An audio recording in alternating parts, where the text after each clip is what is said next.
Hi guys, welcome back to my channel Super Smart. So இன்னைக்கு general தமிழ்ல இருக்க class 11 தான் நம்ம பார்க்க போறோம். ஸோ பார்ட் ஏல இருக்க பிழை திருத்தத்தோட பார்ட் 6 வீடியோ பார்க்க போறோம்.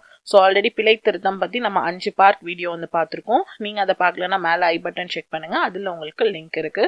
ஸோ அதோட கண்டினியூஷனை நம்ம இந்த பார்ட் 6ல வந்து பார்க்க போறோம். ஸோ இதுதான் வந்து இந்த பிழை திருத்தம் டாபிக்கோட கடைசி பார்ட்டா வந்துட்டு இருக்கு. ஸோ இந்த பார்ட்ல என்ன பார்க்க போறோம்ன்றது வீடியோக்குள்ள போய் பார்க்கலாம். ஸோ வாங்க வீடியோக்குள்ள போலாம்.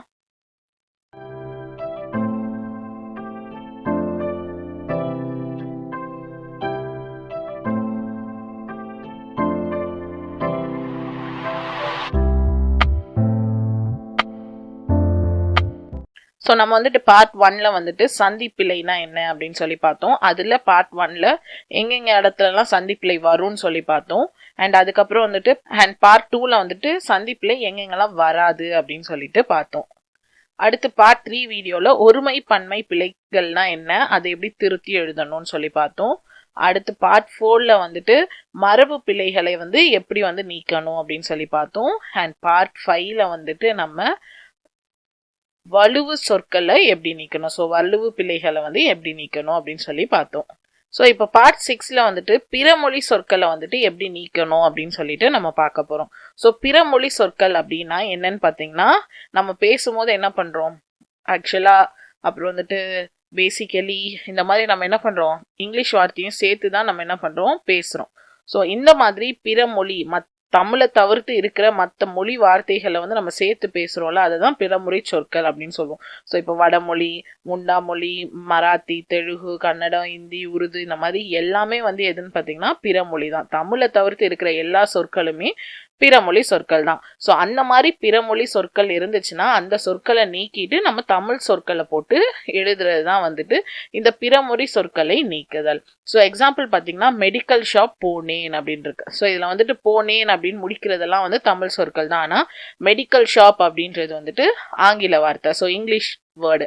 ஸோ அதை எப்படின்னா எழுதணும்னு பார்த்தீங்கன்னா மருந்து கடைக்கு போனேன் அப்படின்னு தான் எழுதணுமே தவிர்த்து மெடிக்கல் ஷாப் போனேன்னு எழுதுனீங்கன்னா அங்கே வந்து பிறமொழி சொற்கள் இருக்குன்னு அர்த்தம். ஸோ அதை நீக்கிறது தான், நீக்கிட்டு நம்ம மருந்து கடைக்கு போனேன் அப்படின்னு சொல்லி எழுதணும். ஸோ நம்ம சேனலில் உங்களுக்கு 2 விதமான சயின்ஸ் மெட்டீரியலும் ஜியாகிரஃபிக்கு ஒரு புக்கும் வந்துட்டு லான்ச் பண்ணியிருக்கேன். ஸோ ஒரு வால்யூமில் ஃபிசிக்ஸ் வரைக்கும் கவர் ஆகும், 2வது சயின்ஸ் வால்யூமில் கெமிஸ்ட்ரியும் பயாலஜியும் கவர் ஆகும், அண்ட் இதில் வந்துட்டு ஜியாகிரஃபி வந்து உங்களுக்கு கவர் ஆகும். ஸோ எல்லாமே வந்துட்டு topic wise content, book back question, previous year question paper, do you knows எல்லாமே வந்துட்டு இந்த புக்கில் வந்து உங்களுக்கு கவர் ஆகிடும். ஸோ இந்த புக் இருந்தாலே உங்களால் இந்த சப்ஜெக்டில் கேட்குற கொஸ்டின்ஸ் எல்லாம் ஆன்சர் பண்ண முடியும்.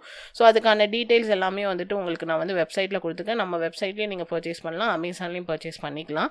அண்ட் அது மட்டும் இல்லாமல் ஒரு கொஸ்டின் பேங்க்கும் வந்துட்டு அவைலபிளாக இருக்குது. இதுவும் டாபிக் வைஸ் வந்து உங்களுக்கு அந்த டாபிக் ரிலேட்டடான கொஸ்டின்ஸ் இருக்கும், பின்னாடி ஆன்சர் கீ இருக்கும். ஸோ இதை வந்து நீங்கள் ஒரு டெஸ்ட் எழுதி பார்க்குற ஒரு நோட்டாகவும் யூஸ் பண்ணலாம், மார்க் பண்ணதுக்கப்புறம் ஒரு கொஸ்டின் பேங்காகவும் நீங்கள் வந்து யூஸ் பண்ணிக்கலாம். ஸோ இதையும் வந்துட்டு நீங்கள் நம்ம சேனல்லையும் பர்ச்சேஸ் பண்ணலாம் அண்ட் அமேசான்லேயும் நீங்கள் வந்து பர்ச்சேஸ் பண்ணிக்கலாம்.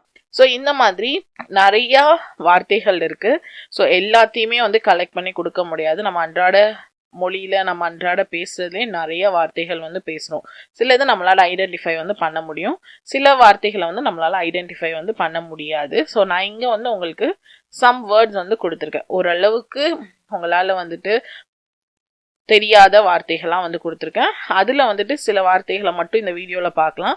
மீதி வார்த்தைகள் வேணும் இல்லைனா பார்க்கணுன்னா நான் இப்போ காட்டும் போதே நீங்கள் வந்து நோட் பண்ணிக்கோங்க, இல்லைனா இந்த PDF ஃபைல் நீங்கள் வந்து பர்ச்சேஸ் பண்ணிக்கலாம். ஸோ மொத்தமாக பிழை திருத்தம் அப்படின்னு ஒரு ஃபைல் இருக்கும், அதில் எல்லா பிழை திருத்தமும் வந்து இருக்கும், பார்ட் 1லேருந்து இந்த பார்ட் 6 வரைக்கும். ஸோ பிறமொழி சொற்கள் என்னெல்லாம் இருக்குன்னு சொல்லி பார்ப்போம். ஸோ பஞ்சாங்கம் அப்படின்னா என்னன்னு சொல்றாங்கன்னா ஐந்திரம் அப்படின்றது தான் கரெக்ட். அடுத்து வந்து அங்கத்தினர் அப்படின்றதுக்கு தமிழ் வார்த்தை உறுப்பினர். சந்தா அப்படின்னா உறுப்பினர் கட்டணம். பண்டிகைனா திருவிழா. கேணினா கிணறு. அடுத்து வந்து அச்சன் அப்படின்னா யாருன்னு பார்த்தீங்கன்னா தந்தை. ஆய் அப்படின்னா தாய். மகசூல் அப்படின்னா விளைச்சல். வாடிக்கை அப்படின்னா வழக்கம். நெக்ஸ்ட் வந்து அல்வா அப்படின்னா இனிப்பு களி. பாலி அப்படின்னா வந்து சிறு குளம். நபர் அப்படின்னா ஆள். ஏராளம் அப்படின்னா மிகுதி. வாய்தா அப்படின்னா நிலவரி. பந்தோகஸ்த் அப்படின்னா பாதுகாப்பு. குசினி அப்படின்னா சமையலறை. சலம் அப்படின்னா நீர். வருடம் அப்படின்னா ஆண்டு.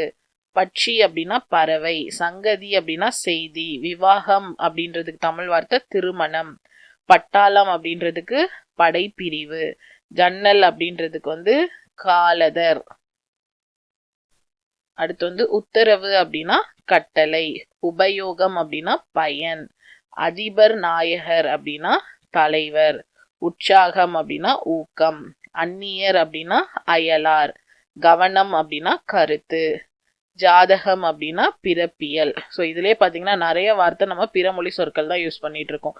இப்போ பண்டிகை தான் சொல்லுமே தவிர்த்து திருவிழா அப்படின்னு சொல்ல மாட்டோம். அதுக்கப்புறம் திருமணம், விவாகம் தான் மோஸ்ட்லி யூஸ் பண்ணுவோம். செய்திக்கு சங்கதி சொல்லுவோம். புது வருடம் வருதுன்னு சொல்லுவோம். ஆண்டுன்னு சொல்ல மாட்டோம். ஜன்னல்னு தான் சொல்லுவோம். உத்தரவு அப்படின்னு சொல்லுவோம். ஸோ இது எல்லாமே என்னதான் பாத்தீங்கன்னா பிறமொழி சொற்களாக தான் இருக்கு. இன்னும் நிறைய வார்த்தைகளும் நான் இதுல கொடுத்துருக்கேன். ஸோ கடைசியா சில காரியங்களை பார்ப்போம். அங்காரம் அப்படின்னா செருக்கு, அப்புறம் அதிர்ஷ்டம் அப்படின்னா நற்பெரு, அபிப்பிராயம்னா கருத்து, அபூர்வம் அப்படின்னா புதுமை, ஆராதனைனா வழிபாடு, ஆனந்தம் அப்படின்னா மகிழ்ச்சி, சபதம் அப்படின்னா சூளுரை, தினசரி அப்படின்னா நாள்தோறும், தைரியம் அப்படின்னா துணிவு, பூஜைனா வழிபாடு. ஸோ இதோட உங்களுக்கு என்ன ஆகுதுன்னு பார்த்தீங்கன்னா இந்த பிறமொழி சொற்களோட இந்த பிழை திருத்தம் டாபிக்கே முடிஞ்சிருச்சு. ஸோ இந்த பிழை திருத்தம் டாபிக்கை நீங்கள் கம்ப்ளீட்டாக பார்க்கணும் அப்படின்னு சொல்லி நினச்சிங்கன்னா நீங்கள் இந்த 1லேருந்து நான் 6 வரைக்கும் கம்ப்ளீட்டாக சேர்த்து இந்த பிடிஎஃப் ஃபைலில் கொடுத்துருக்கேன். நீங்கள் அந்த ஃபைலை பர்ச்சேஸ் பண்ணிக்கலாம். அதோட லிங்க் நான் கீழே கொடுக்குறேன்.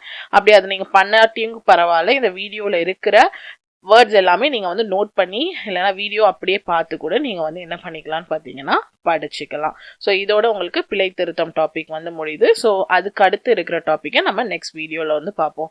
ஸோ இந்த வீடியோ உங்களுக்கு கிளியராக புரிஞ்சிருக்கும்னு நினைக்கிறேன். ஸோ இந்த வீடியோ உங்களுக்கு பிடிச்சிருந்தா லைக் பண்ணுங்கள், ஷேர் பண்ணுங்கள், மறக்காம என் சேனலை சப்ஸ்கிரைப் பண்ணுங்கள். தேங்க்யூ.